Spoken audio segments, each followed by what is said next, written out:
Bink, the humble monster.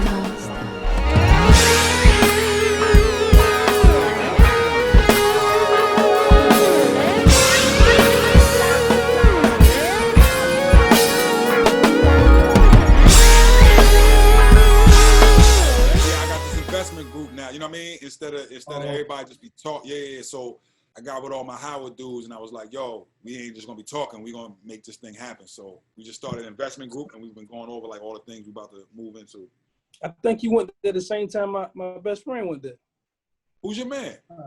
Josh son From, last name From. Oh shit! When he went there? He went there from like 91 to 95. Yeah, we was definitely there at the same time. I went 92 to 96. He was a Q. Oh yeah. We definitely ran into each other then. Yeah. Sure.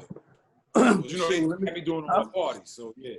So I already know y'all know each other, but it's 1 degree of separation on that campus probably.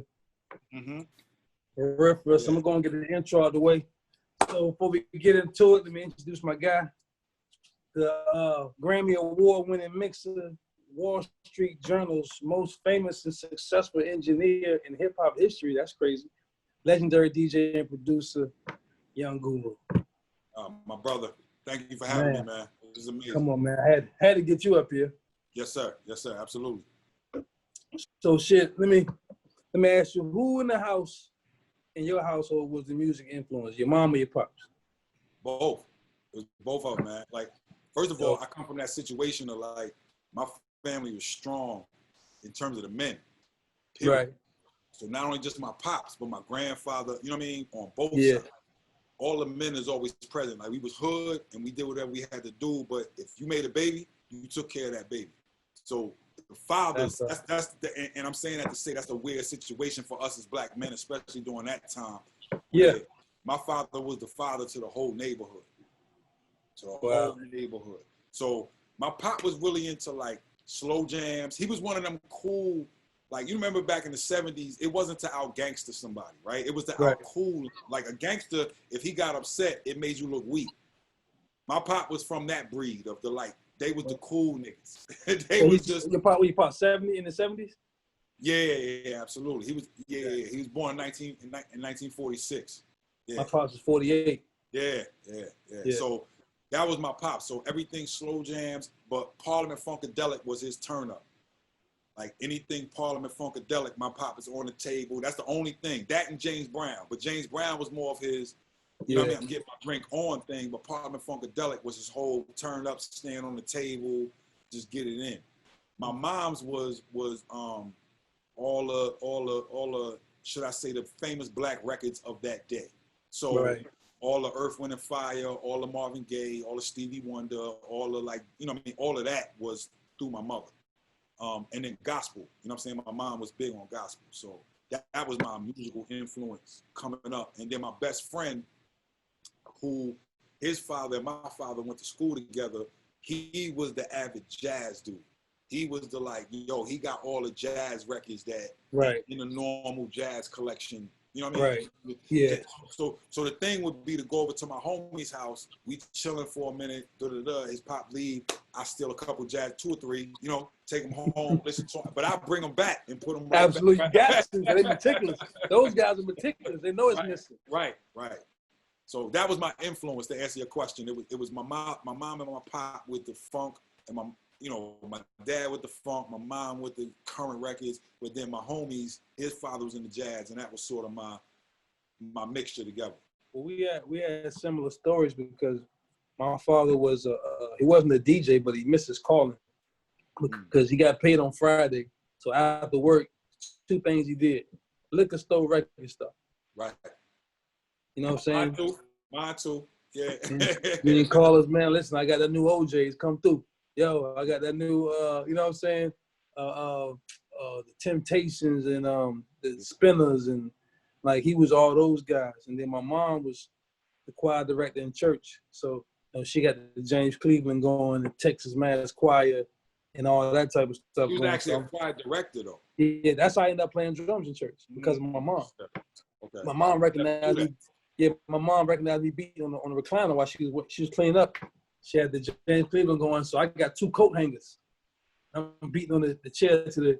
She like, hold up, this nigga on beat. You know what I'm saying? So I'm not getting it though. So we go to my aunt's house that night. They pull out these drums in the attic, old raggedy pair of drums with the glitter paint job in it. It was orange colored drum. Right. They was raggedy as hell though, right? I still not getting it. Next thing you know, I'm in the front of the church with a bunch of Vaseline on my face and a suede bow tie.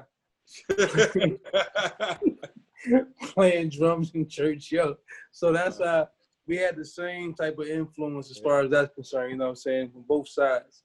That's because you saying that about your mom's being a director. Like my mom's was in the choir, but I'm sure you got a whole different knowledge from your mother being a choir director and just me thinking of your sound and the influence of knowing what church did to us, you know, like from that perspective. She trained me first. We got 5 or 6 generations of family that sing. Okay. You know what I'm saying? So we was known around Norfolk, you know what I'm saying, the whole Hampton Roads area is just the Chavis singers. You know what I'm saying? Yeah. So I was singing in the choir first. Right. As a child, you know what I'm saying? So it's a whole bunch of pictures of me with the little short, tight fro. And that's ill. That's ill too for you to say that like so many generations is in one particular place, right? So you in Norfolk, so you gotta understand like my mother come from North New Jersey. Right. My father come from Washington, D.C., Southeast Washington, D.C., right? Right. So all of them converge on what's known now as Delaware State, right? In Delaware. Right. And a bunch of them from all these different places then make a community in Wilmington. So they like, oh, okay, all of us went to school together. We're going to start buying houses together in Wilmington, Delaware. Right. So my community was made up of a bunch of people that's from a bunch of different places, from Philly to Atlantic City to New Jersey to D.C. to, you know, North Carolina, South Carolina, but they all converge on Wilmington in the early 70s and be like, we're going to make our community together. We're going to take care of each other. Right. You know, my pop's best friend becomes the director of Park and Recreation, which is the very first place where I'm coming out, you know, as a 12-year-old, hooking up to a generator, playing in the middle of the projects. You know, like, so all of this is facilitated. I'm just saying it's ill because you talking about it from a generational standpoint of we all was this much in this city, and mine is from all these cities coming together in this one place and being like, we just going to hold each other down. You know what I mean? Like that was the building community, especially with what we're talking about now, right? In our normal thing, of building community. And that's where the hip hop come from of people when they like, Goo, you was outside when you was 12, 13. Yeah, I was in the middle of the park. You know what I mean? City Park and Recreation, hooked up to a generator. That part. Because I started DJing in the 8th grade as well. Yeah. You know what I'm saying? Yeah. So, you know, all that, you know, like you say, blood don't make you family. So you still, even though y'all want no kin, that was still a family that y'all had going on. You know what I'm saying? Whereas my family was like literally everybody sing. Like my son can sing. And it's just weird that, you know what I'm saying? Like that was the only thing I used to worry about, if all my kids could sing in key. Like when they be singing songs in the car, like, right. My kids be tone deaf, you know what I'm saying? That was my main concern. But as far as DJing, like shit, we both know it's a huge difference in the DJ game now. Cause I know I probably had about 6 crates, the longest. Yeah. You know what I'm saying? Like these guys have no idea to be able to go to every party with every record they own in your laptop is like, because you can get somewhere and be like, you know what? I didn't bring that crate. Right. And but you still got to rock the party. You still got to make it so that people having a good time. But it's like restricted to these crates. And then even to a certain extent, it was just like, yo, the volume of it, right? To even carry that, like to carry 4, 5, 6 different crates of records and your turntables and the lights and the microphone and the amps and the speakers. All of that. And look, don't forget your siren. Don't forget the siren light.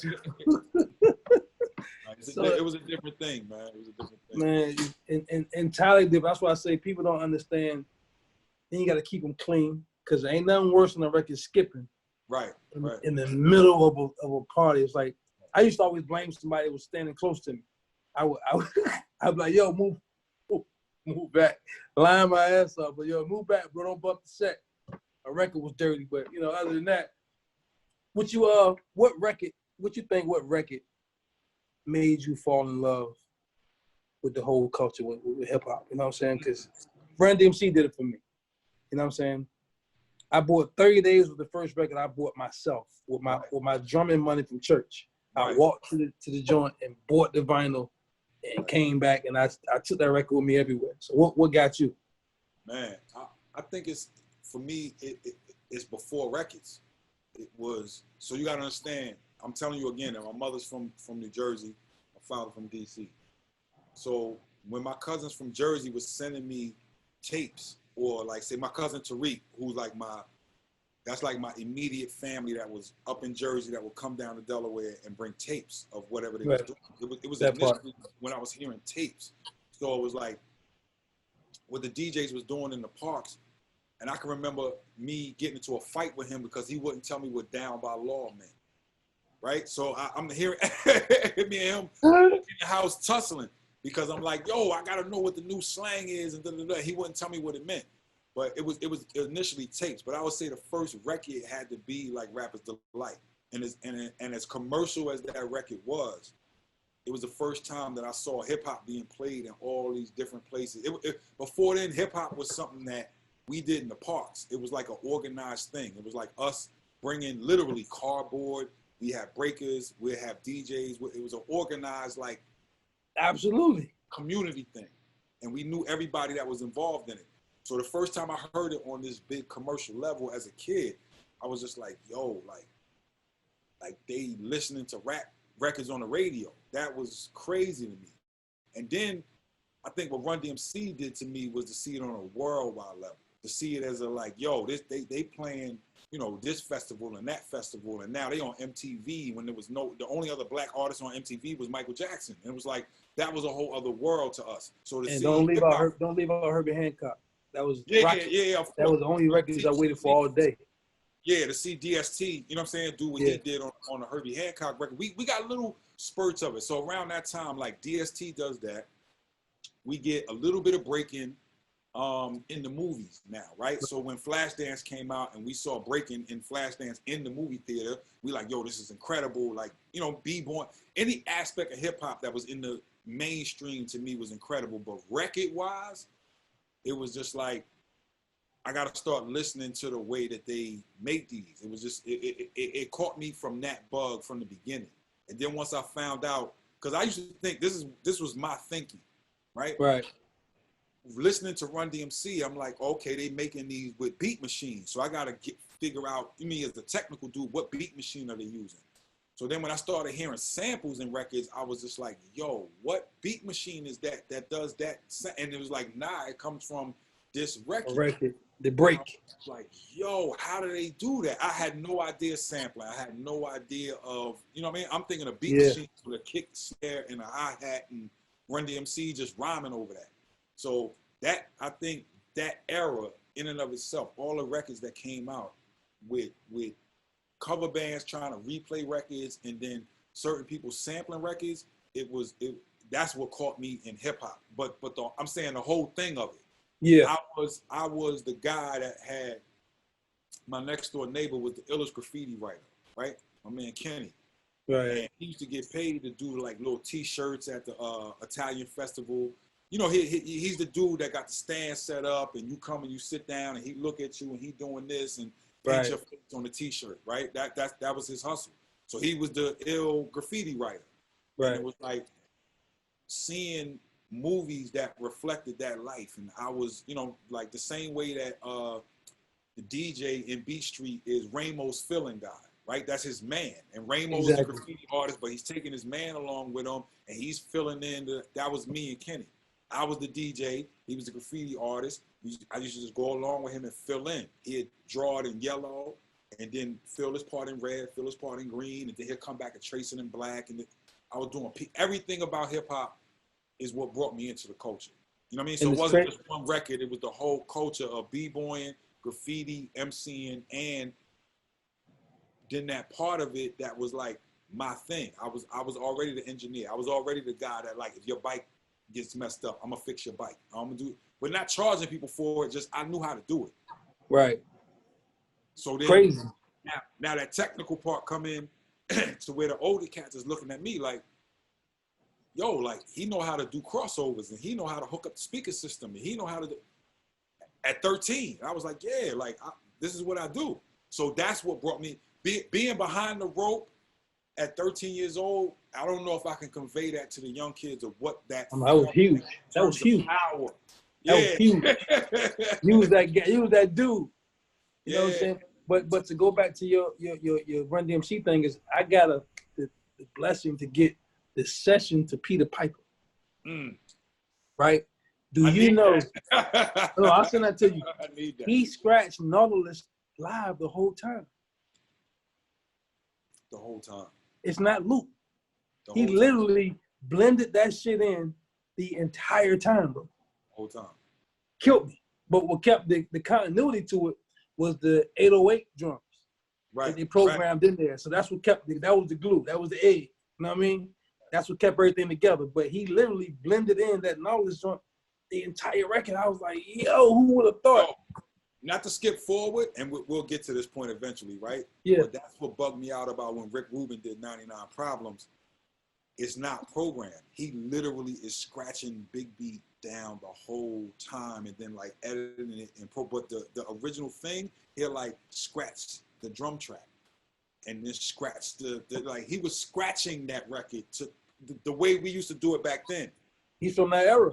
Yeah, he's from that era. And that's what I said. It related to me when you just said that. I was like, yo, watch Rick Rubin produce 99 Problems like that was just ill, super ill. I've never met him. That's somebody I most definitely gotta meet. You know what I'm saying? Because fucking Beastie Boys and all that stuff was just like, wow. You know what I mean? The LL stuff. Like it's just I mean to fast forward us, but we was in that era of we was in that era of like that's how we constructed records. And for me, to be honest with you, I'm in Delaware, right? So I'm watching a bunch of people do it. I'm watching Cash Money and Marvelous. I'm watching, Jazzy Jeff and Fresh Prince. I'm watching, like just all the Philly combination where it had to be this ill DJ with a good MC. Right. And I would study the way that Jazzy Jeff made his records, and a lot of that is the drum loop coming from a beat machine, but then scratching in all the samples 6 minutes down. Then you rewind the tape, and then you add the other parts, and then you rewind the tape, and then you add the other. Then you do the rhyme. That part. Because my thing is, I tell people all the time, you can't teach feel. You know what I'm saying? So people think you have to be meticulous. Everything has to be on the one. It's like, no. Yeah. That's the last thing you want to do is try to put everything precise. So that's why shit being a little loose with just mixing it in, like you're not going to catch that while you right now it's just way off. But as long as it's like, just on production, and that's a natural thing, right? Because if you're listening to the record as somebody that is a 13, 14-year-old kid and is just listening to records, you start thinking on the one. You know what I mean? You start learning music, you read, and you know what I mean? You go on to different. So I'm going to tell you, my thinking of making records wasn't thrown off from that concept until I got with D-Dot. To where it was like, yo, the sample don't start on the one. He starts on the snare before the one, and just like the loop comes from I never looped a record that didn't start on the one until I got with D-Dot. To where he started hitting the loop comes from the snare before the one. It's the and then the right. And I was like, what? Just that concept, the way you listen to records to be like, nah, I could loop it. Because before that, and almost before you, I was thinking from the standpoint of like starting on the one and also chopping around vocals. Right. If the person started singing, that's not the part I'm going to use. I'm going to use the music part. You understand what I'm saying? Yeah. So then it's like getting with different producers and engineering for them. I was like, oh shit, the loop starts on the snare. Oh shit. It's on the three.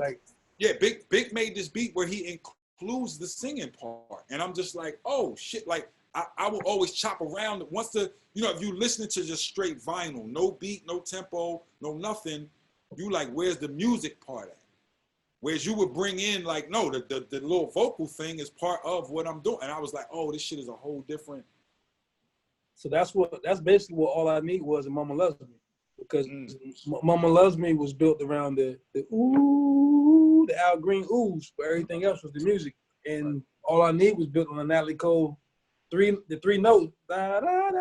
Right. The whole beat was built around that. So yeah, it just made it work for me. You know what I'm saying? That type of thing. Yeah, but you can understand how that's so innovative to somebody who's like, when you just deciphering records without knowing how to because again, back then there was no internet, there was no, let me do the demo YouTube video of how this person made the beat, and you might even know what the record was. You just like to even count where the one is at. You know what I'm saying? Like, so, I remember trying to figure out from the Streets is Watching soundtrack that Kool and the Gang's loop. Bam, bam, bam, bam, bam, bam, bam. It was like 5 bars or set. It was some off. You know what I mean? Like I was like, you had to do that freehand. There's no way you can loop this. Right. You know what I'm saying? So, but that's all feel. Right. So somebody who's gonna be going with X's and O's, they're gonna run away from that. They can't get it to on that one, you know what I mean? So they're gonna just run away from it. So whereas you just loop it how we feel it and just like ain't no nigga, the same way J-Dum did that. Yeah.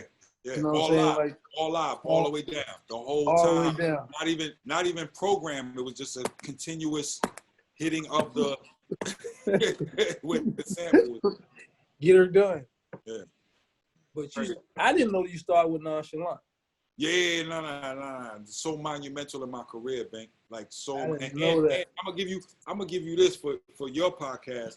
It's like people always talk about, hey, I started with Nonchalant and I was the DJ for her. We went on the Fuji tour in 1996. No, listen. I'm in my senior year at Howard. I have a job at this point. So I'm literally working at the Marriott, but I'm also doing parties. I'm a well-known DJ. But for me, it was just about, I got to constantly have money coming into my pocket. Right. So I've worked since I was 12 years old. If that's a paper route, if that's being a lifeguard, if that's working, no matter, I got a job. Working is a fun thing for me. So I don't be like, you know what I mean? Let's be clear. All that, like, everything I did as a hustle was always a legal hustle. Because I had the other aspect of it so close to me. So I was like, DJ money was a bonus. No. It was a complete, because I'm looking at street aspect. Yeah. It's literally right next to me. And I'm like, nah. And it's a point about the old OGs where those that was really in it kept their family away from it. So I had cousins, I had uncles, that was like, nah, don't do this. Go this route. You the basketball playing, music making one of us. Right. So they kept me away from that. But I'm saying it to say, when I've always worked. So in 1996, I had my first child. And Nonchalant saved my life. She saved my life because she basically came to the crib. I was living on 6th in Florida with Tracy Lee. Right? Tracy Lee, who had, his party time and all that. He was still at Howard, right? His party time didn't come until 97. So in 1996, she comes to the crib like, I need a DJ, but I need him to be local because she didn't want to pay for a New York motherfucker to be coming down and flights and, you know what I mean? She was like, I need a DC-based DJ. So she comes, I audition for her right in the hood. I give it to her. She came to 6 in Florida, bro. Like that part. Yeah, that part. And did a routine for her. And that Friday, we did a show opening up for the Fugees in Miami. Right? So 5 o'clock is bumping right now. She's like, I did this 5 o'clock record. It's moving. She signed directly to MCA. Right? Major deal. We do this opening act. And that night, it was just such a great vibe between all of our camps, between me, Non, our whole camp, and the Fugees. They like really, not to use a play on words, they really nonchalantly was like, hey, y'all want to open up for us on the European part of our tour? Is that a trick question? Yeah. Like, absolutely we do. What? So we was like, yeah. So I'm now calling my parents. I'm just like, I'm not finishing school. The thing I've been training for is in my lap right now. Right. And I gotta go take it. So for 3 months, Nonchalant was the opening act for the Ready or Not tour in Europe. So this is my first time needing a passport. This is my first time seeing a major tour. And I'm talking about a major tour to where I'm so used to the hip hop version of what we got to go through at this point. When we walk into a club, the sound man ain't really fucking with us. You know, you battling with him all night. No, I'm walking into a tour where it's EQs that got my name on it. And they like, "Goo, sound check your mic," and boom, boom, boom, boom, boom. And they get the EQ right and they save that preset. And it's like they really care. And I'm just like, whoa, this is different. This is the life. I can get used to this. I can get used to this. And I'm getting paid for this. And I'm just like, I saved all that money, right? And Nonchalant was the main person that was just like, yo, I got these 2 songs. I got 5 o'clock in the morning. I got Until the Day. We stretched that out into a 4-hour show based off them 2 records. Wow. That's a lot of me bringing up whatever the latest instrumental is. That's a lot of me studying and going, yo, I'm in this country and this is the ill record right now. Let me grab this instrumental and let her rhyme off of that. And the crowd's going to go crazy over this and that. That's where my learning process came of serving the crowd. Right. I mean, not to mention the Fugees were geniuses at that. Genius. Incredible. So we get, not only do I get to do this, I get to watch them every night on this professional level. That part. They doing things like one night our bus got into an accident. Lauren, Clef, and Price sent they bus for us, booked tickets for their whole crew just so they could send us the bus and be like, nah, you're gonna make it to the next show and we're gonna do. They were showing us love like I'd never seen before. This is Lauren. This is on off days, me going to the movies with like Miriam, Lauren, my man Mal, and me. Just us 4 going to the movies. Because we got an off day. That's nuts. And we walking past places where the magazines got Lauren on the magazine in the front. You remember when she was the fashion darling at that time because she was killing the like, you know, the like the army fatigue pants with a like nice little top with the shoes and murdering the B-girl style. Killing it with the twist. So I can say that Nonchalant is really the reason. Without her, I wouldn't be in this. Like that's my big sister, and that's like she gave me that shot. So the real part of it is while we in the buses, while we on these vans, my man Mal will always tell you, he'd be like, yo, Goo was always reading these books. And I'm reading engineering books. Right. As I'm on tour. I'm reading everything about compressors, about EQs. I get every magazine from every city that we stop in that's in English. And I'm just like, you got the English version of Sound on Sound. And I'm just reading it. And I'm, you know, that, all of that. So we come home. And when Nas starts her second album, I stepped in Nas and I was just like, yo, I know how to engineer. She looking at me as her DJ. Imagine your DJ coming to you and be like, no, I know how to run this whole studio shit. She like, for real, Rue? I'm like, no, I'm telling you. I know what I'm doing. So Nonchalant is the first person that ever put me in the hot seat to where you run the session. But imagine the comfort, Bink, of it being, that's your group already. So the nervousness that an engineer would have when he's trying to figure out, like, imagine if I just throw a new nigga in the room with Teddy Riley. You're going to be nervous as fuck. You happy you got the chance, but it's just like, you nervous because you don't want to mess up. My nervousness was with my own group. So it's like we doing the beats. And the killer thing is that Chucky Thompson was the executive producer of her second album. OG, shout out to Chucky. Absolutely. Yeah. Now you put me in a seat where Chucky gets to see me work because of Nas. And we working on that album. So Chucky naturally goes, yo, Goo, I ain't never met nobody like you. If I can give you the knowledge of what these other people in New York got, they could never have the thing that you got because you grew up in this. Right. So Chucky was the one that was like, yo, I got to go do this Bad Boy mix, and Tony Maserati is mixing it. I'm gonna make sure that the company pays for you to fly with me from DC to New York, and I want you to sit in the room with Tony Maserati and learn everything he knows. Hands-on is always the best, bro. That's why I'm saying the tree come from Nas. Right. It come from her.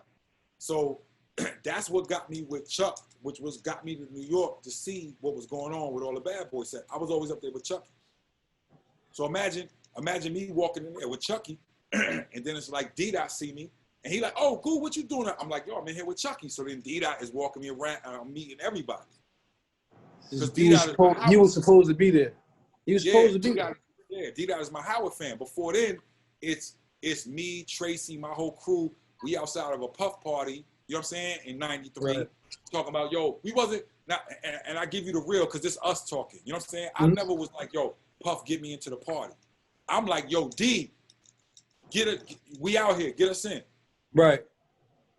You know what I mean? To the Puff party. That coming to get you. That coming to get you. Yeah, so that's where those connections come, and why Nonchalant is so key in the foundation of who I am. So Diddy went to school with y'all at the same time in Howard? No, Diddy only went to school for 1 year. You understand what I'm saying? Okay. By the time you talking about, I came in 92. So by the time you talking about 94, 95, I'm 2 years in. But now Puff is making the Mary J. Blige records. He's making the Jodeci records. People from our campus, Two Kings in the Cypher is on BET as Ron Lawrence and Derek Angeletti. But then it's just like now, we starting to see like, oh, they running Billboard. Chucky is running Billboard. They starting to get these records at Uptown because Puff was a student but then left. You see what I'm saying? So, but yeah. the trickle down of what was happening, you got to remember, on our campus is Diggable Planets, Shy, you know, the R&B group Shy. Yeah, Shy, for sure. Came from Howard, you know, regular singing in the corner or whatever, got a deal. You got to remember, let's say at that time, all of the hitmen wasn't formed yet. But if you have a core to where it's Nasheem, Chucky, D-Dot, Ron Lawrence is all around us. Remember, Nasheem was engineering back then, right? I didn't know that. Oh, yeah, Nasheem has a lot of engineering credits on a lot of the early Bad Boy records. Nasheem was a beast as an engineer. Yeah, man. Yeah. That explains why T-O-N-Y sound like it sound. Yeah, absolutely. But you got to remember, like a very young, like Raheem Devon is around. Right. Remember, like all of these seeds are being planted by what's going on by the older OGs. So they was taking care of us, and we was taking care of the next generation. That's basically how it happened. So as they was the party throwers. They was Puff was a party thrower. So as he moves up and he starts making records and he's at Uptown, now we take over the party throwing aspect. Right. You had your Mark Barnes down there who had clubs and certain things like that, like Republic Gardens. But in terms of like just random parties that was popping up to where, you know, you had a conglomerate of students that was bringing down all the hip hop DJs. So Aska SNS, Aska Doo-Wop. We was the ones bringing the New York City Kid Capri. We was bringing that down to DC to service our crowd. So in Nonchalant, Chucky didn't integrated you into the Bad Boy family, basically. Yeah. You know what I'm saying? See your brother from school. Yeah. How do we get to Rockefeller? How we end up with Jay? So you got to remember, like at the same time that Chucky is my OG, he's also a really good dude.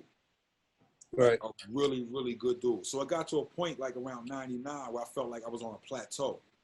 Where I was like, yo, I'm making money and I can, you know what I mean? I'm doing what I'm doing, but I'm not growing. I'm just, like when you go to the club and you be like, yeah, I could drink for free and it's the same DJ and I'm seeing the same faces for 6 months and it's just like, this gets boring. So I was like, yo, I told Chuck, I was like, yo, I think I want to try my hand in New York because I don't feel like I'm growing enough in DC. Right. So Chuck gave me his blessing. You know what I mean? He was just like, yo, if that's what you want to do, go do that and I'm not going to hold you back. So again, me leaving DC and saying I want to try my hand in New York, immediately I go to D-Dot because D's in New York. Right. So at this time, D-Dot was renting. Jimmy Henchman got locked up, right? Right. And D-Dot was renting out Jimmy Henchman's studio, the one that's right across the street from the 4040 right now. The little small joint. Right, yes, the small joint. We was right there. And it said Henchman on the floor. As soon as you got off the elevator, you walked in, it said Henchman on the floor, right?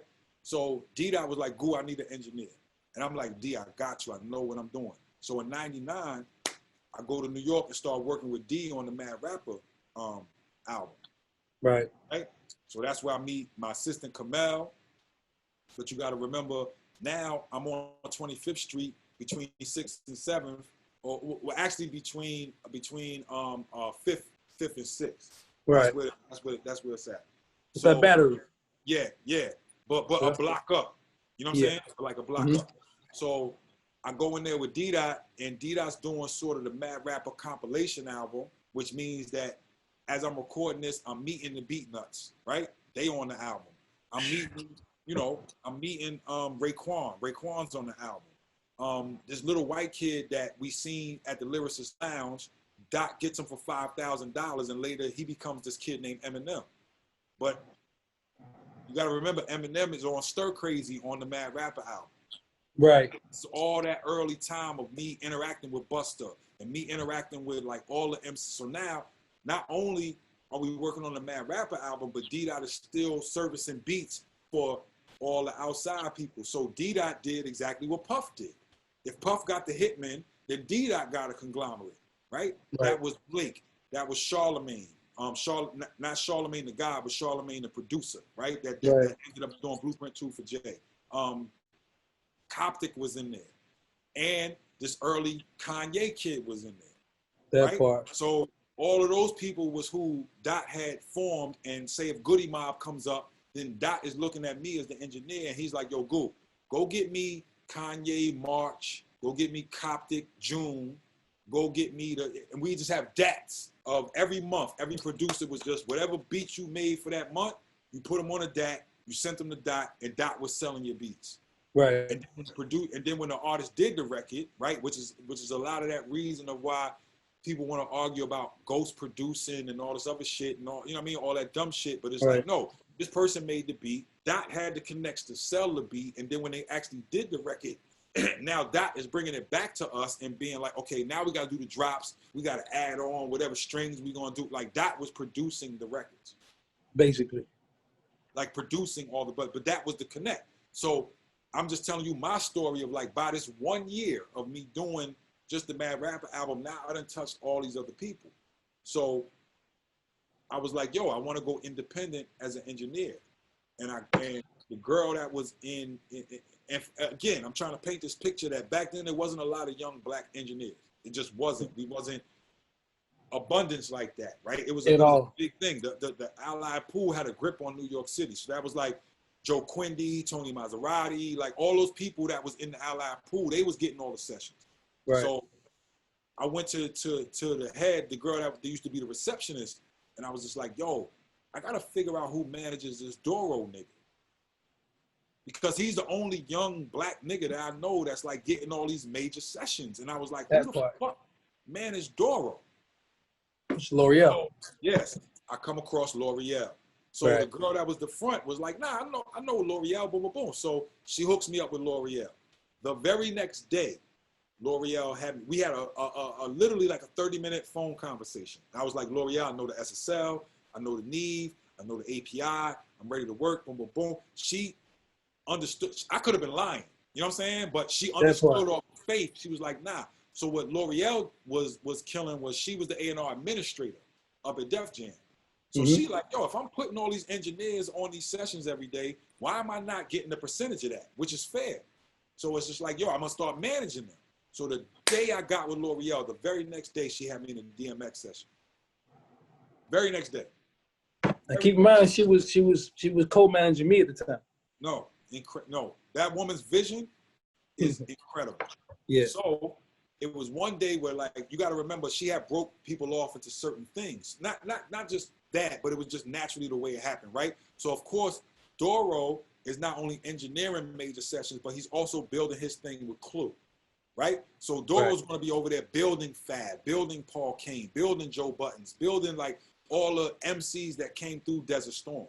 That was his company with Clue. So he's doing all that, right? So then Pat was sort of like over there with Murder Inc. and was doing like all of that, you know what I mean? Like all of those sort of things. So Pat was with 50.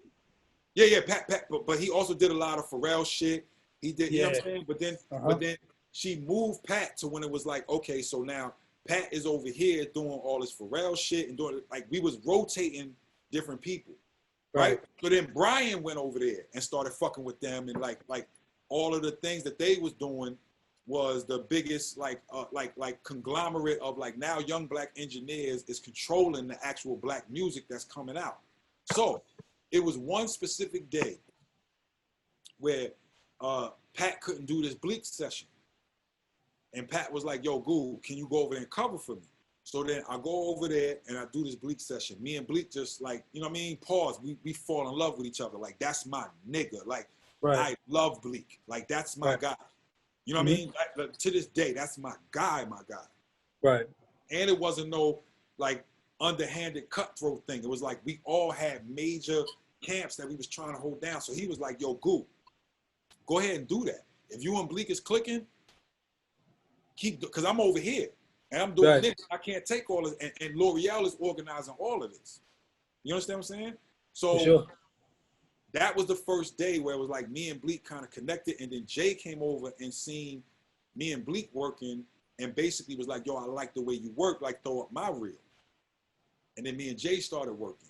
So then that's when you was already at Baseline, right? Before, and for people to be clear, I don't think they really understand when you say these stories of like, yo, I was working on these records, the Smoker record, and this record, and this, the other records. The walls wasn't even finished yet at Baseline. Like, it wasn't even done being built. No, to even go further back, Malik Sealy walked Jay Brown and I through Baseline when it still had the plastic and everything on it. Like, neither one of the rooms were ready yet. Right. So, you know, when you get a restaurant and you put your first dollar on the wall, right. I had a first PO from Electrical, a 30-day PO. That was my PO on the wall. So I remember when the A-room got finished, y'all just took it over from there. So what happened was Jay had another engineer at that point that was working with him, Chauncey, right? So me Can't forget Chauncey. That was a movie. That was a movie. Old movie. If you remember in the beginning, I'm working with Bleak, and then they come to us with this idea of like, yo, we're going to focus everything at this one studio. You know, Malik Sealy and Wanda made this space, boom, boom, boom. So me and Bleak used to be jumping around doing the normal thing that every other artist do, right? One day we in Hit Factory, one day we in Quad, one day we in, you know, like I was working with Bleak consistently now. So they told us like, yo, we're going to go to this place called Baseline on 26 between 6th and 7th. And then that's when I first came into Baseline. And like Jay had invited me to be like, yo, come down here. So once I think Hop has seen me work, Hop was like, yo, we need Homeboy to be like in here. And that's when I started the consistent Baseline work. But it really came through Bleak of us finishing the Understanding at that point. And then when we come in there and we finish the Understanding, then that's when the Dynasty work started coming in. Because if you remember, Chauncey had like the first half of the Dynasty, and then I had like the second half. Yeah, so it was like after he pulled that move, it was a wrap. Yeah, it was a wrap. It was a wrap. He wrote a note to Doro, and it was like he was threatening him. Like he wrote a note on the fact sheet. You know what I mean? Like, and it was just like I didn't know none of this was going on. You know what I mean? I'm coming in fresh and you know what I mean? Like without knowing none of this information. I'm just the kid that's like everybody's like, yo, let's get this kid to work here, and I'm just like, yeah, let's go. Like it is what it is. I came in from that angle. But that's how I got into Baseline, was from working with Bleak on the Understanding album. And the crazy thing is when y'all finally got in the A room, that's kind of put more glue for me to get J2. So I was in the B room working on Mocha. Right. From Electric. Right. And I was doing the You, Me, Him, and Her beat at the time. Okay. So you know how small the B room was. Yeah. So I didn't even know Jay was in the room. Back then we used to have the blue, before we put the digital board in there, it was the blue Soundcraft board that was exactly. And I got that board. That board sounds so chunky and so warm. I still got that board, Bink. I still got it. Yeah, you're a hell of a guy for having that in your stash. I used to love that B room. I ain't gonna lie. I'll give you real facts. OG Juan had it in storage, and he was trying to get rid of it. So OG Juan did me the favor. That's a $20,000 board. He sold it to me for like 5 G's. He was like, good. But he was just on some, I need to get this shit out of storage. Type shit, right. Yeah. I paid 5 G's in storage fees. He was like, cool, just give me like 5 G's for it. Whatever. And I'm like, for the Soundcraft? I was like, yeah, I got you. Yeah. And that's when I had Doug with me. Yeah. Doug Wilson. So when he came, he heard the beat, I just seen him rapping to himself. I turned around, I stopped the beat, like, no, don't stop it. I press play again, and he, ooh, like, let me give you another story. I never gave this story before, right? Doug Wilson is the person who made me read the entire SSL manual. And I tell you the story of why. What D-Dot was and his genius of not only having a company, but teaching us, right? So we used to get upset because we thought Dot was trying to son us. So we'd be at Crazy Cat, and Dot would be like, all right, everybody, we all going over to Bad Boy, right? I got a mix. So imagine in theory, Dot is the producer, and he could just go there with the engineer and do the mix. He's bringing his whole company so that you can see how this is done and get this experience, right? That part. We looking at it like, oh, you trying to tell us to work like Bad Boy, you trying to, no, but this is dumb us. This is 22, 23-year-old us, right? But I'll never forget it. It's me and God rest his soul, Ebo was doing the session for Dot, and we was mixing something in there. And Dot had a session where he had did the fader like levels on one session, and if people remember the SSL, you would save a different session, but he had the drops that he liked on a different session in the SSL. So He was trying to combine these two sessions to be like, yo, I want the faders from this one and the drops from this one, and I didn't know how to do it. Right? So Doc gave us a couple minutes, me and Ebo sitting there, we reading the manual, he called, he's like, gets upset with us and is like, yo, walks over in the other room, and Doug Wilson was working on something. And literally like this, my nigga, no lie. Doug Wilson walks in the room and Dot tells him what he wants, and Doug Wilson walks over to the thing and goes, and walks out the room. And I was like, never again. I'm never getting caught out there where I don't know like what it is. And it was literally like, combined mix from here to here. And I swear to God, he didn't even look at the screen. He just was typing. You remember you had to type the commands back in on the SSL. The green writing. Bro, it was less than 5 seconds where he just typed it in real quick and didn't even look at Dot to be like, is that what you want? He just walked out. And I was like, never again. And I read the whole manual that next week. Doug Wilson made me read the whole manual.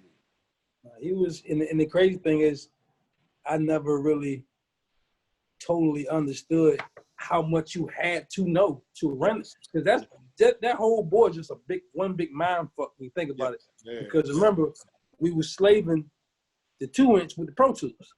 Yes, sir. Yes, sir. So we running both of them together. Yeah. So that's a lot going on when you think about it. But it was also times even before the Pro Tools where, like, say Chucky would have a Faith session, and the music is so much, and I didn't get a chance to like really do a 2-track of it. But then I got vocals on a second reel to where it was one session where we brought in a third reel. And I had to go in and rewind like maybe 30 seconds before the punching point for Faye. And we had 3 reels all together, locked all together. And I would have to rewind like 30 seconds to give it enough time for all 3 reels to lock into each other. Which is about $600, ladies and gentlemen. It's about $2-something, almost $3-something per reel. Let's talk about that. So once Pro Tools came and it's like, yo, okay, we can just keep going. That was the perfect thing. That was the perfect thing. Yeah. When did you realize though that Jay was gonna be like iconic like this? I'm a part of some iconic shit right now. Like, yeah. You know what I mean? Yeah. I think like I want to say Blueprint Time. Blueprint Time was like we moving out of, there's levels to this, right? Like you a rapper, okay, but then you have some hits. Okay, you got some hits, but then like now you get to this status of like, say where he was at around volume 2, where he comes with the Annie record, and it's like, okay, now you project it into pop culture to where all throughout the 90s we was understanding hip hop is becoming pop. Right. Like this is the biggest music out there. So then to go beyond, like I got a couple of those, but to be able to make the Blueprint at that point in his career, to be able to change the sound. You got to remember, I don't think people really understand of how much of a change of the sound Dynasty and Blueprint was, because, and not to discredit Swiss was doing what he's doing, but it's the fact that everybody else was copying Swiss. You understand what I'm saying? So Swiss is making a fresh sound, but it's like the Triton and the Trinity become the go-to thing for anybody that want to make a hip-hop beat. They trying to sound like Swiss. So that sound became oversaturated, and that's what we're dealing with at that given moment. So to move it all the way back to where motherfuckers is like, nah, we gonna go back to this core essence, but bring all this extra shit into it, and for it become that big. The blueprint was when I was like, yo, this is different. This is now. You said the word iconic, and that's where I was like, yo, now this now becomes on one of them levels of the blueprint is on that level of Back in Black for AC/DC.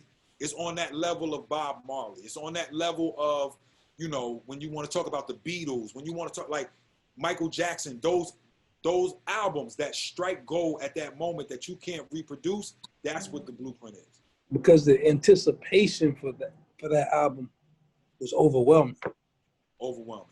Like, because I remember a version leaked out, like just a bootleg version with all different orders of the songs, all types of shit. And people was calling like, yo, which one of y'all? I don't know. Right. We didn't know at that given time. People say, we wasn't done. But it was just dope for me to see who handwriting was that on that note sheet. That was your handwriting, right? That was the crazy part. And Bink, this is what hurts my heart all the time. The crazy part is that the names of the records is my handwriting, and the producers and the comments is Kamel handwriting. So it was like that was the list that we were starting to put together and go off of. But then Kamel would start writing down certain things, you know. And I say Kamel because Kamel is my assistant that has passed, right? And just his influence on what we was doing. But that was my handwriting of just a basic like, okay, let's get organized. We in here is like me and hip hop sitting in there. And we got records, and what are we doing? And I start writing the records down. And then Kamel started writing the producers, and then we was like, okay, well. You could see where it was a couple bonus tracks, and then we scratched those off, and then we fixed those with other records. But that was the beginning of just the organizational thought of, okay, well, where are we at? Because it was so quick. That shit was so, you know, the making of that record was so quick. And then when you came in, it was like, oh shit, like we got something. But that was, think about it. Your 3 records come off of one time of you driving up, parking, paying for a park, and that one parking ticket of whatever you did, you know what I mean, parking your car, you sold 3 records. Came in with 5. The other 2 went to state property. But matter of fact, I came the night when the room was filled. I don't know if you remember. Yeah. Y'all had everybody there. Like he had played like maybe like 5 or 6 records, like Girls, Girls, Girls, Song Cry, like Take Over, like he played. I mean, he played all the like the great joints from the album, and then turned around to me and like, listen, you know you were supposed to be in here. Cause remember, you supposed to play in the front room first. Right. He was like, yo, you know you're supposed to be in here. Like, don't make an ass out of me. I was like, bro, I got you. Right. And it was just, but the pressure, like, it was some real pressure because, like I said, the vibe was already great. No, you delivered. And to deliver with the intro, to have it to where it's like, yo, all right, we're gonna start with this and we're gonna end with this. Right. You see what I'm saying? Like that's a big thing. It was like the book ends. It was almost like, okay, now I got the perfect book ends for the subject matter of what I'm doing. You know what I mean? Like, and that was my very first time where Jay looked at me for Takeover and was like, yo, can you mix this? And that was I've been recording them, you know what I'm saying? End of Dynasty. Yeah. And then we hit the stride with Blueprint in terms of recording, and me and him have figured out a nice flow in terms of recording. But then that Takeover was the first time where he was like, yo, I'm gonna do this at Summer Jam, and I'm gonna do it. And he was like, looked at me for the mix. And I was just like, oh shit, I'm about to mix a Jay-Z record now. So Takeover was my first like Jay-Z mix. Right. And that was a big thing. You know what I mean? So I was like, oh, homie, trust me to like with the final of it. So that was a huge thing. And then them other beats you gave us ended up, it wasn't like, oh, these other beats, we're not using them. It was just like, yo, these 3 is pertinent. Yo, can we get them other 2 for our other art? Like, we also working on this and this and this. Can we get them for this? Like, yeah, that was a great feeling. That was a great feeling for me. I wanted to also ask you too, what was the thing about like you sampling your own drum kit, right? In terms of like, what was your process in terms of sampling? Because for people that don't know, and for people that may not be me and have been to your crib when you was living in Jersey, and I've been to your crib in multiple places, right? But the thing of you like sampling yourself and then putting that into the 3000 and like making that rap? I mean, to be totally honest with you, bro, I was snatching live snares from jazz records. Mm.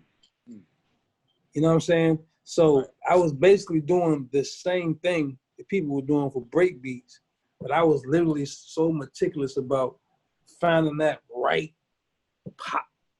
But the way I programmed it made it sound like I played the drums, sampled it, and then put it in the MP. Okay. You see what I'm saying? Because back then, dudes used a lot of dirty hi-hats and shit, where I didn't. Because I was on the Triton early too. Well, the TR rack anyway. It's called TR rack for the rack mount. Yes, absolutely. So basically all my percussion and shit came from that. Like people, so many people sampled that Congo at the beginning of All I Need, and it came right out of the TR rack. You know what I'm saying? Like, it was just crazy. And the hi-hats, everything, you know what I'm saying, came out of there. So it was just like, the way that's what made me different from everybody else, is the fact that I approached it as a drummer. Right. My programming. So it made everybody think I was playing live. The only record I played live on, literally, was When They Remember for Freeway. Right. Okay. That's the only record I actually played live on. You know what I'm saying? But it's a thing, Bink, where I guess I'm trying to, as a fan, I'm trying to express this the right way, right? Where I've had drummers that are like, and they all have their different styles, right? So say like Tony Royster, when he plays for Jay, he's a very like church drummer. He's hitting all the fills in between every, half of it that could possibly go. Or we could go all the way to like Quest, to where he's like the ultimate break beat. He's just like playing the break over and over. So it's exactly like, you have this mixture where it feels church. It's also on time. You know what I mean? The way that Quest drums. But it's like, where's that combination? Where did you settle on? This is what, because you don't overfill it, like, and sometimes with my church drummers, it's so much feeling of the blah, blah, blah, and I'm like, yo, you complicating the shit too much. And it's you're doing like, too much. But this goes back, it goes back to my mom. Okay. It goes right back to my mom, because like I say, my mom was the choir director. She would look back at me like, yo, calm down. So it gave me a discipline of only using fills as transition. Basically, I'm telling you, okay, we're going from the verse to the hook now. Right. Okay, we're coming back from the hook to the verse now. Right. But because any musician will tell you, they would rather have a pocket drummer than a nigga to do tricks. Me personally, as a DJ, I want to scratch to a pocket drummer. Right. People who do all this, they playing for themselves. Right. You know what I'm saying? for another drummer. Whereas I just combined the two. And I me and Chucky did a record for Chuck Brown on his birthday. Called Love Nationwide. Yes, and I asked Chuck Brown about that, and he was like, "Yo, I just want my drummer to stay in the pocket, and then give me a chopped barbecue." And I was like, right. I was like, chopped barbecue, like what's that? Right. He was like, chopped barbecue. I was like, oh, crazy. You know what I mean? So that's how I always looked at my music, like that, never doing too much to disturb the pocket. Right. Only giving you transition when it's time to, when we actually making the transition to somewhere, so you can feel that we're moving somewhere and coming back from somewhere. But then how do you incorporate because it's hard to define, because you have certain samples that are where you're letting the sample breathe on certain records. Mm-hmm. You have certain ones where you're doing the, like, I'm chopping just the and you make a new thing out of that you know what I mean? So there's certain records where, like I said, like you'll fall across this record, and people that are so intricate into samples, they want to do the and you, like, as the producer's like, no, bro, let this sample breathe for this half a bar, and that's the magic of it. But you also have the ones. So how do you determine when it's time to do those sort of things? Because I think the Bink style, right, with the thing that has been going, the thing that goes down in history is like, this is the Bink style, right? Right. It's a combination of those two things. So it's really hard to define in terms of, like, if I was to define Primo, I'd be like, yo, Primo takes these little ill chops and makes new things out of it. Whereas a Pete Rock takes 5 different records and can have them all in key, but they're 1-bar loops and horn stabs and these. Right. So it's like, where's the combination? And then if you put that into your style, it's like, what would you yourself say defines your style? I mean, for real, and it's ill that you named Primo because that's where I learned it from. I learned it from Primo and Dilla because they always took smaller increments of the sample.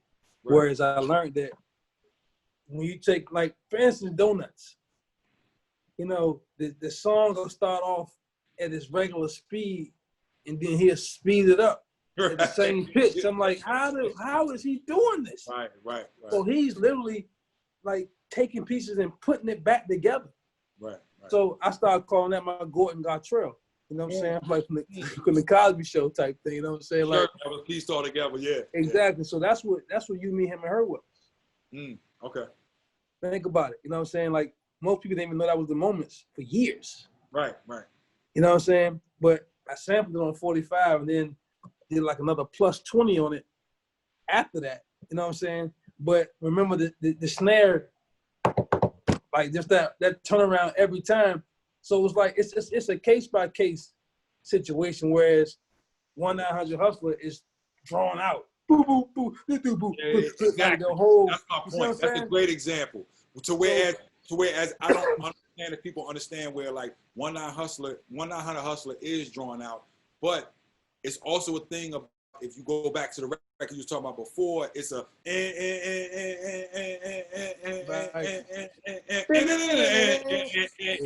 right.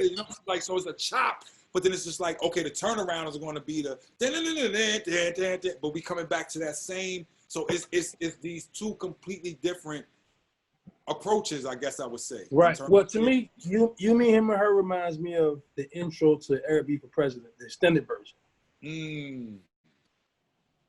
Which Salon Remy ended up coming back and doing for Mac Wilds. Right. So it always feels like the record is starting over. You know what I'm saying? When you say it that way, I get it. You feel me?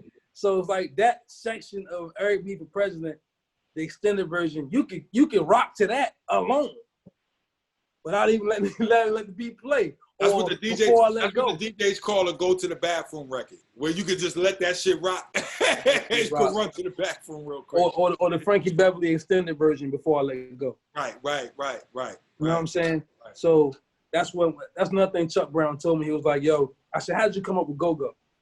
He was like, well, I noticed that people jam more on the breakdown. Right. He said, so I came up with one long breakdown. Right. Wow.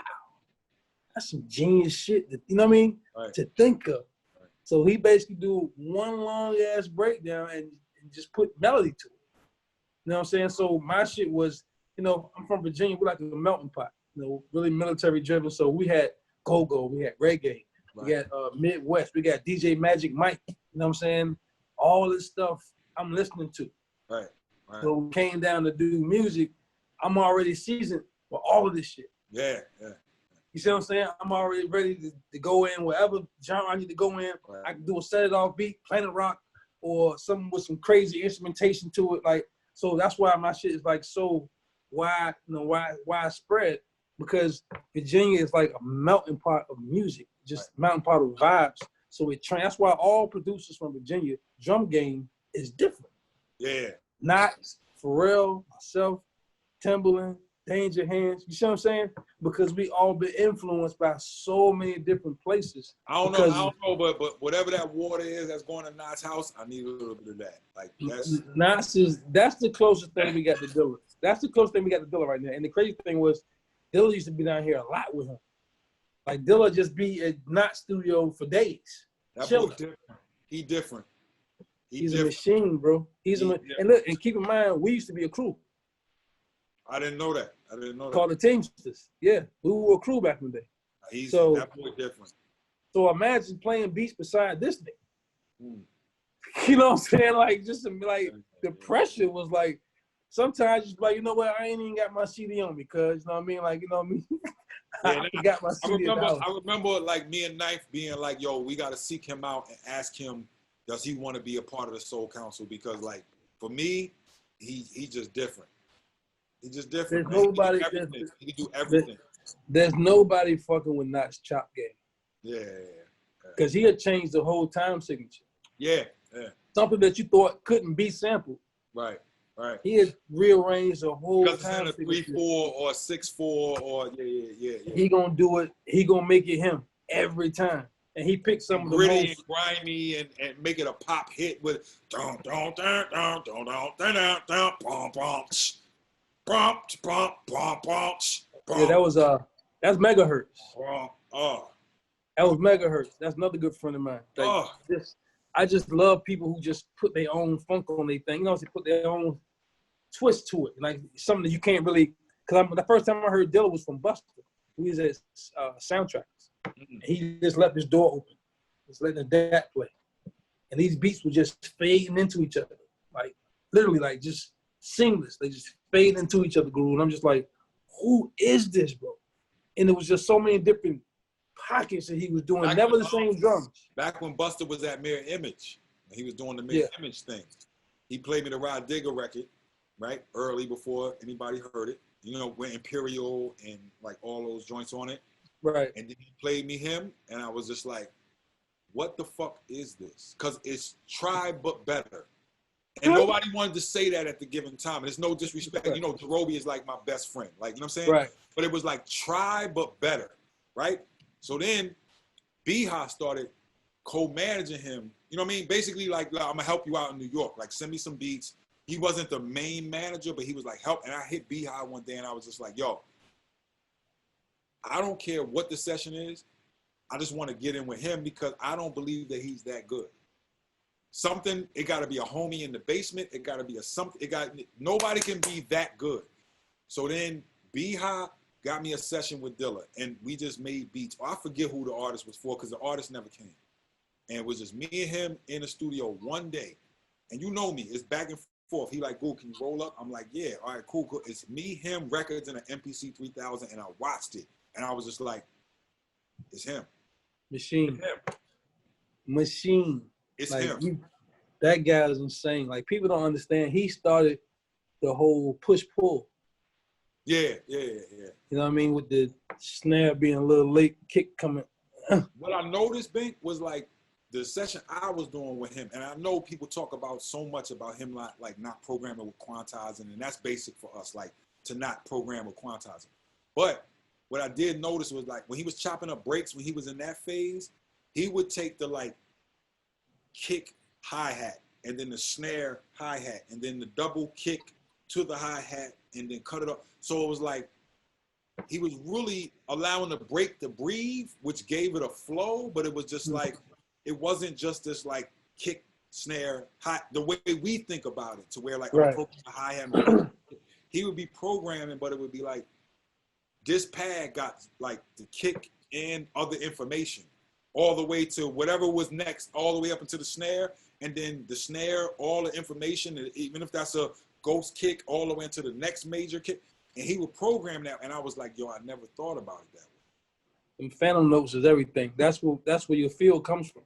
Yeah, I never thought include about those. So that's why I say most people will sample the break beat, but not include the phantom note. Right. So it changes up the whole feel, makes it sound like a robot immediately. You know what I'm saying? Whereas he understood all those nuances were necessary. Yeah. You know what I'm saying? And that's the type of guy that would learn from. Watching people process and being like, okay, this is why, because I'm always interested in why does it sound like that? And that was my thing when I got with him. I was like, oh, I get it now. You know what I mean? I get it now. Like, he was a different animal. Stupid, but you started with Nonchalant touring, and then you end up touring with Jay. Now, that's a whole, like, Food just had a crowd for sure. Right. The Jay-Z shit, you probably couldn't even hear yourself think on stage. Like, you know what I'm saying? Like, real different shit. It's different. I think what people need to recognize and understand, because they'll be like, I get hate. I get a lot of hate where people will be like, why is Goo in that position? I'll be like, bro, it ain't just about the scratches, it's about the timing. So me and him, our connection on when I can see when he wants the record to go, when he wants me to hold it up, I can technically, bring in, okay, this is what we need to do at this particular moment. I think people don't understand that whole aspect of what we do in the show. So it's enough that where like my scratches are supposed to be an instrument inside of the band. And I think a lot of DJs don't understand that standpoint because they're used to being the show by themselves. Right. So it's just And like, about yo, you. yeah, it's like, bro, you get into a band situation, you are another instrument. So don't be sloppy over top of another nigga. Don't be just like trying to showcase that you the best at this particular flair. At this, no. Does it fit into what we doing right now? What does this song call for? Sometimes some songs call for you to step back and not do nothing. Exactly. Oh no. Sometimes if it's like Hovey baby, then I'm going for my. I'm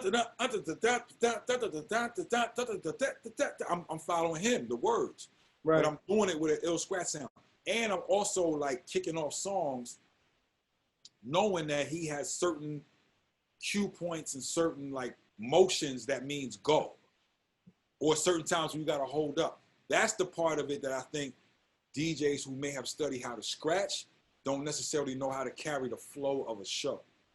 And that's what Tribe showed us. Tribe showed us that. Yes. Because scratches are transitions. It Right. helps get you, it takes you to the next beat. You know what I'm saying? So you're just getting in where you fit in. So like you said, some dudes just want to transform and just do them, trying to shine. It's like, bro, it's not about shining. It's about fitting in to what's going on. You know what I mean? You'll get your time for that. If you want to put in a 5-minute segment of, yo, let me cut up this record and let me showcase how nasty I am. Yeah, but understand that everybody could do that. The drummer for the whole show could be like, I'm the best drummer in the world. And that's not what we asking you to do. We asking you to play this beat. The bass player could be like, I'm the best bass player in the world. And that's not what we asking you to do.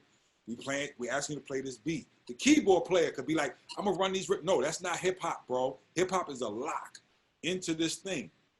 And we keep coming back to this thing so that the MC, so understanding yourself from a turntableist standpoint, but a turntableist in a band. In a band, you gotta realize that we looking at it like, okay, Jay-Z's not Busta Rhymes. Jay-Z's not gonna give you all this animated movement and all this other shit. So the music and the visuals and everything that go along with the show is the animated part. So he could be his smooth Rakim self.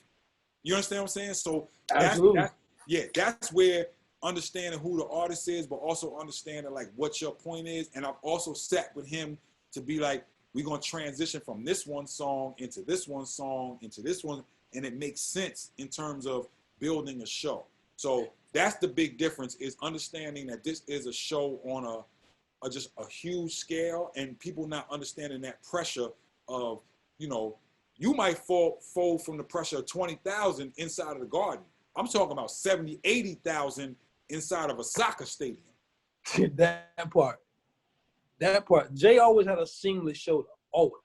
I'm gonna give you the realest shit. When we was coming back with 444, and we had the Jeff Koons balloon thing in the back of us, right? And we went over to Europe first, and we did those shows. We had a show where the Pro Tools power went out. Wow. So everything that I'm triggering, because I use the APC 40, you know what I'm saying, to trigger all the songs, and I'm scratching through Serato. Something told me, and I don't know if whatever you want to call it, the universe, God, whatever your spiritual, denomination. Right. I'm not here for that. Something told me, yo, Goo, take all the TV tracks and put them shits in your Serato. So while we in the show, he gets to the second song, and the power goes out to the Pro Tools, which means that we have no more backing tracks. I'm really supposed to be just adding the scratching sounds and kicking off the songs. My APC 40 is connected to that Pro Tools to where I start the songs. Right. It goes out. Omar looks at me, and he's like, yo, the power out. I'm like, oh, this is all in a 5-second thing. I looked at my Serato, I looked at Omar, and I said, yo, I got it. Otherwise, Jay would have been out there telling jokes. There's no more music.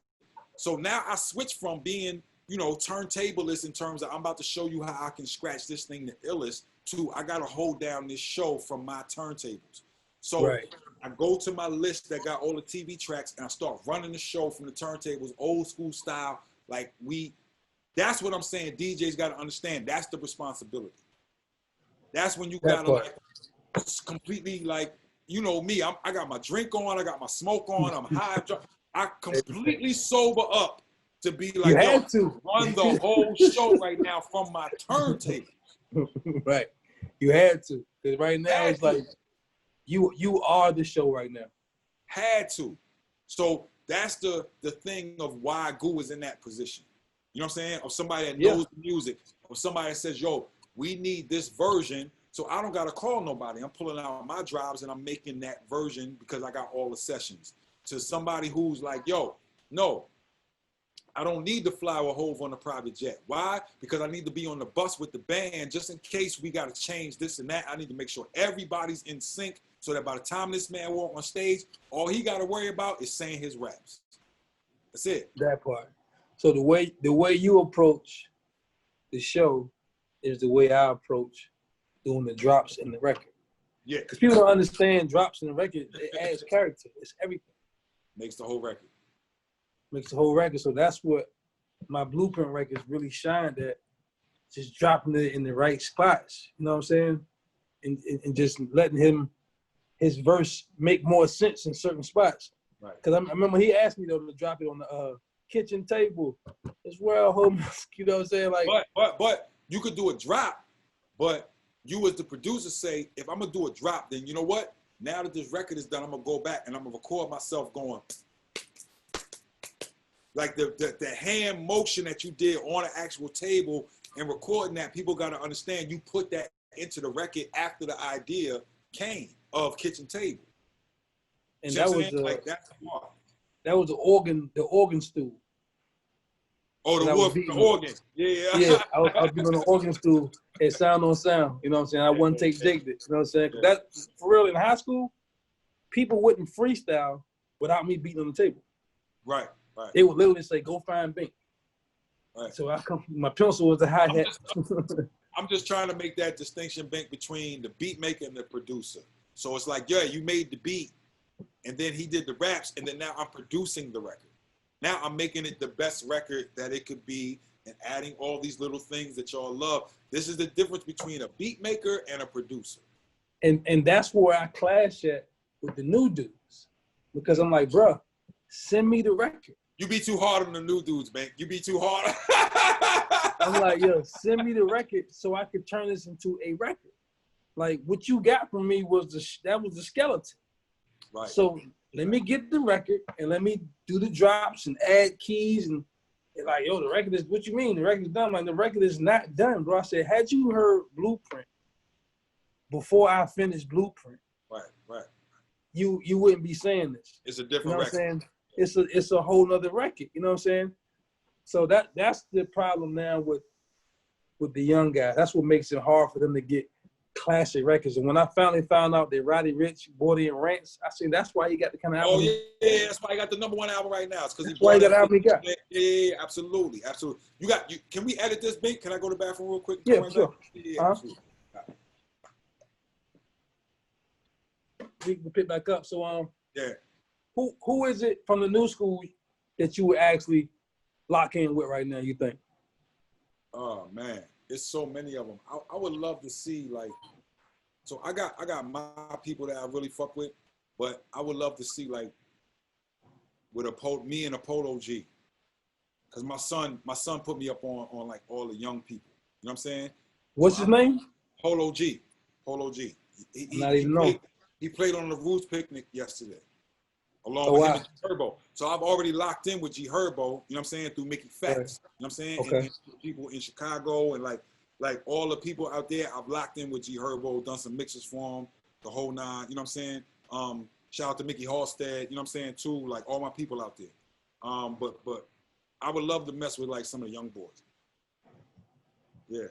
And for me, that's more or less of like this exact thing you're saying of like, they got it, but then like if we could bring a little bit of our experience in it, but still the thing be young, I think that's where the future of what we do and where it's going. Because me in my age now, I want to make sure that the youngins have a little bit of that of the experience that we had of making albums, because they so single driven because of streaming and because of things like that. Like, so for me, you know, that's where I would like to see it. But of course, like everybody that we always been messing with, I really want to tap in with like people outside of our thing. Like I would love to see you with a Brittany Howard or something like that. You know what I'm saying? Like, yeah. Like if you and Brittany Howard was to sit down and she was to take like what she did with Alabama Shakes and this new album that she did, but to be able to do it over like your production and like your ideas and like, you know, they come from that tradition of what we come from, but then to lock into our patterns, I think would be ill for her. Definitely that, because I definitely want to. I've been wanting to spread my wings more so in the singing, because I like the singing records more myself. You know what I'm saying? There's not a lot of rappers that really inspire me. You know what I'm saying? But singing wise, a lot of people I would love to lock in with. Her, I also want to see you. I also want to, and this is just me being selfish and personal. I also want to see you and Black Thought do one of those streams of thought. So if you don't know what Black Thought's doing, he's doing these streams of consciousness albums, right? Where he locked in with Ninth and he did an album. He locked in with Sean C and LV. He did an album. He locked in with who else he did one with? This is about to be the third installment. But I would love to see you and him lock in and do. No, we listen. I hope he listened to this, because we were supposed to. We had talked about it. We was finna do it, and then he went left. Just do it. So I said, "Yo, I've been on him ever since." You know what I'm saying? Like, yo, we gotta do it, because like he's like one of my favorite MCs ever, and I know what I'll do with him. You know what I'm saying? I know it. Yeah. So I'm waiting on him basically. Now he's basically one of my, if not one of my favorite MCs of all time. And this is something I argue in rooms with Hove and, you know, a bunch of other people. But like, I think like right now where the roots is at and what they mean culturally and what Black Thought's always been on, I would love to see you do. And it's dope because he's doing like quick EPs where it's like 7 records. So you try to tell me that Bink and Black Thought can't get together and do 7 records like that, yo, that would be incredible. Listen, the Roots did a show in Virginia. To this day, best intro I've ever seen in a rap concert. They came in from behind the crowd on a bullhorn, no music coming through the speakers at all. Right. And each one of them had a percussion instrument. Right. Cowbell, shaker, and he's rapping on the bullhorn coming through the crowd.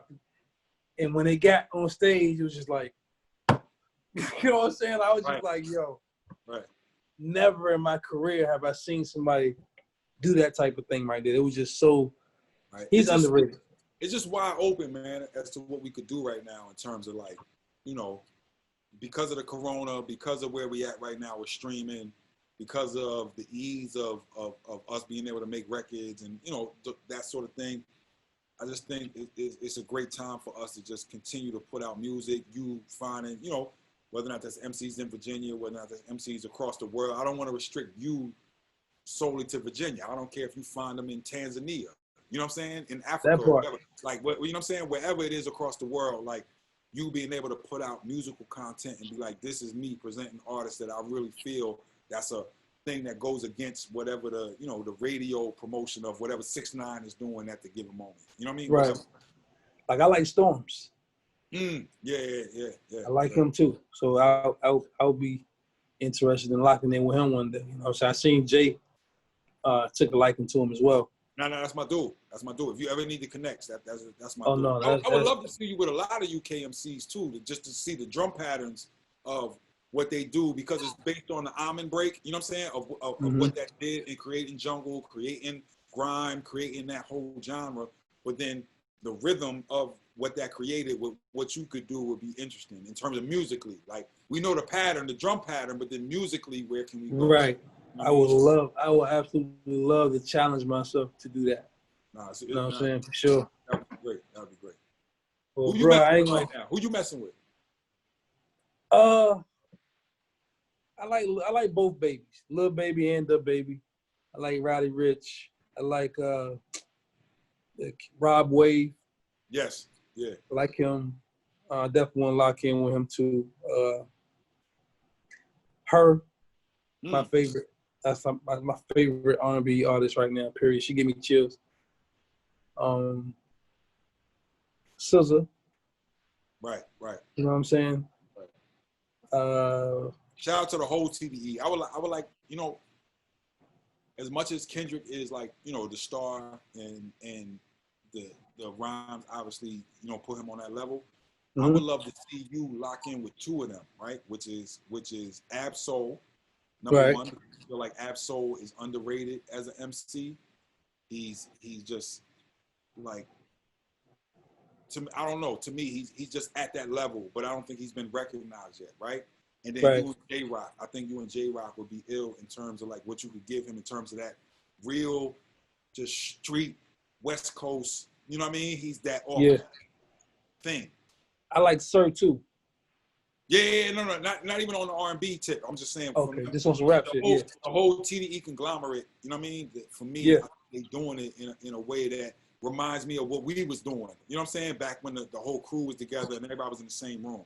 No, the crazy thing is, me and J-Rock was supposed to get in back when he was signed to Mayweather. This is like right after Blueprint. Right, because if you remember, for the younger people or people that may not know, J-Rock was the focus of TDE before Kendrick. Absolutely. Yeah, J-Rock was the focus. Yeah. Dope. Like, he can go. You know what I'm saying? But I remember I spoke on the panel at the Impact Convention in Orlando. Okay. And Mayweather was there, and he sent his security at me about J-Rock. You know what I'm saying? So, but we just never got into it. But I would love to get with J-Rock. He can go. Nah, super dope. Yeah, for sure. Yeah, man. But hey, man, like I said, this was like an honor. You know what I mean? To finally get you up here. You know what I'm saying? We had a big hiatus. You know what I'm saying? In our relationship. You know what I'm saying? Which I'm glad we back where we need to be. You know what I'm saying? Yeah, because I think that's the main lesson, Bink, for people. You know what I mean? As grown men, to see us. You know what I mean? And to see us together and to be like, yo, like whatever bullshit we was going through, because it was like. I say it from my end, and I'm glad you addressed it, because I'm like, I say it from my end, where I felt like everything I always did was like trying to still bring you into whatever we was doing. Right. You know what I'm saying?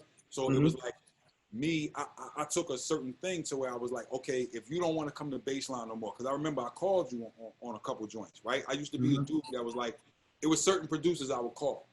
Right? And I'll be like, yo, if Jay starting the album, I'll call you and I'll call Swiss. I know Jay gonna call Pharrell. I know Jay gonna call Timberland. You know what I mean?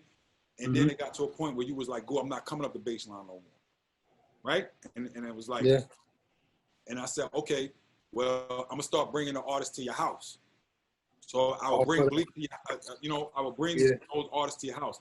And then it was like almost like where we had a falling out, but it was over. Me and you never had no problems.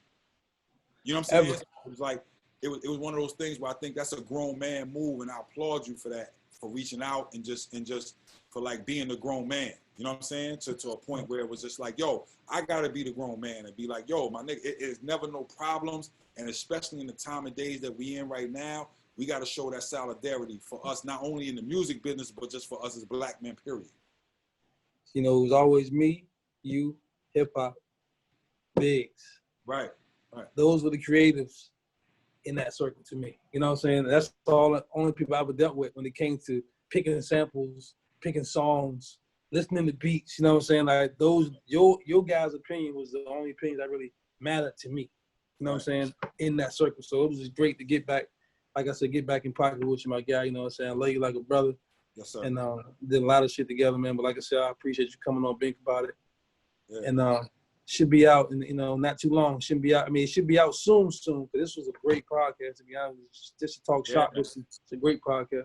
I love what you're doing too, man, because you can give it an angle that people can't really get from actually being in the trenches. It's like those that can do and those that can't teach.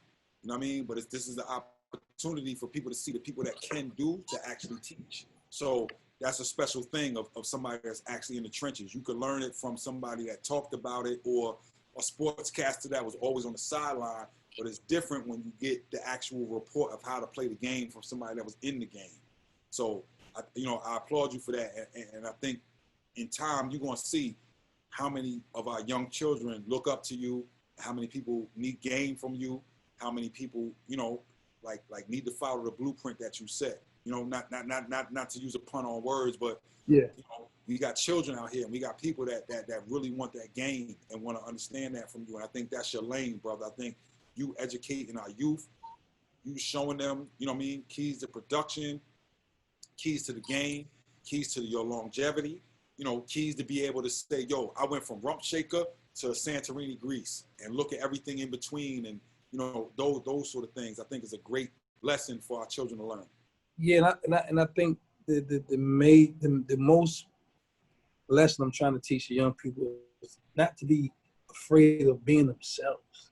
Yes, sir. And that's, to me, that's like the biggest thing, because this generation is just so comfortable with mimicking anything. Right. But not even giving their own ears a chance to shine. Like, look, if you think it sounds good to you, that's all that matters. You know what I'm saying? You may sound different from everybody else, but somebody's going to get it. So I remember how I sounded different from everybody. You know what I'm saying? I didn't get the same response I got at home until I came to New York. So when I came to New York, they was like, yo, what's this? I'm like, y'all like that? They're like, bro, like, yo, go bring somebody to roll. Let's play that push play again. I'm like, yo, it just made you feel so good to be different. And that's all I'm trying to get them to experience. Like, I'm not here to help you sound like me. I'm here to make you be a better you. You know what I'm saying? So you know what I'm saying? You can have a tight beat named after you in a couple years. You know what I'm saying? Rather than you mimicking a tight beat. You know what I'm saying? So that's all I'm trying to instill in them, because that's what the OG would instill in us.